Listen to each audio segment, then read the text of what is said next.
एक जगह पे भीड़ इकट्ठी हो रही थी। शोरगुल धीरे धीरे और बढ़ रहा था।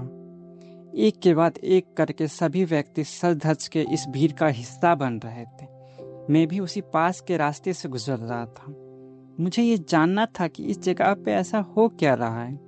मैंने पास के एक व्यक्ति से को रोक कर पूछा, भाई साहब, क्या हो रहा है यहाँ पे? उन्होंने कहा, इस छोटे से गांव में पहली बार एक सर्कस खुल रहा है और आज उसी का उद्घाटन है।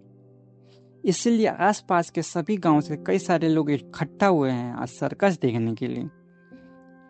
जब मैंने सुना सर्कस सर्कस बहुत ज़्यादा मेरा भी मन पसंदीदा है। ये सुनते ही मुझसे भी रहा नहीं गया और मैं भी उस भीड़ का हिस्सा बन गया। भीड़ इतनी ज़्यादा थी कि मुझे घंटों लग गए। मैंने देखा सर्कस के खेल के लिए वहाँ कई सारे जानवर मौजूद थे। बंदर, हाथी, गोरिल्ला, शेर और कुछ पंछियाँ भी वहाँ मौजूद थे। मैंने सभी जानवरों को ध्यान से देखा।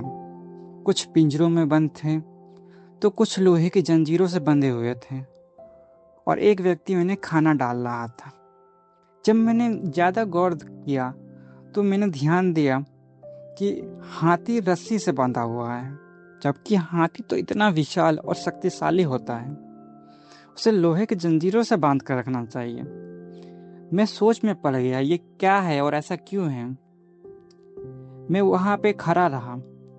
एक व्यक्ति जो हाथी के खाने के लिए खाना डाल रहा था, मैंने उनसे सवाल किया, आपने हाथी को रस्सी से बांध के रखा हुआ है, जबकि हाथी को तो लोहे की जंजीरों से बांध के रखना चाहिए, और ये हाथी इतना शांत कैसे है?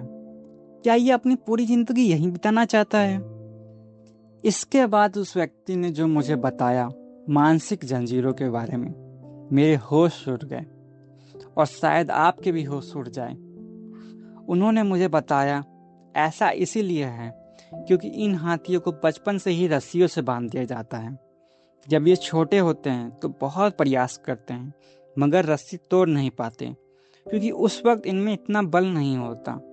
धीरे धीरे ये प्रयास तो करते हैं मगर कुछ समय बाद ये मान लेते हैं कि ये रस्सी अब इनसे नहीं टूटने वाली है, और जब ये बड़े हो जाते हैं तो ये यकीन कर लेते हैं ये इस रस्सी को तोड़ ही नहीं सकते, इसलिए इतने बड़े होने के बाद भी ये प्रयास ही नहीं करते हैं। दोस्तों, कहानी से हमें ये सीख मिलती है, इस हाथी की तरह ही हम सभी व्यक्ति पहले मिली असफलताओं के कारण हम हार मान लेते हैं और हमें लगता है कि ये तो असंभव है, और इसके बाद हम कभी प्रयास ही नहीं करते हैं। इसलिए आप प्रयास करते रहे। मैं भी प्रयास कर रहा हूँ, आपके लिए वीडियो बना रहा हूँ, और ये वीडियो सिर्फ मैं आपके लिए नहीं बना रहा हूँ, ये अपने लिए भी मैं बना रहा हूँ। एक समय आएगा जब आप काबिल बनेंगे और आप ये रस्सी तोड़ अपनी ज़िंदगी जी सकेंगे। धन्यवाद। कहानी आपको अच्छी लगी तो शेयर करें। धन्यवाद।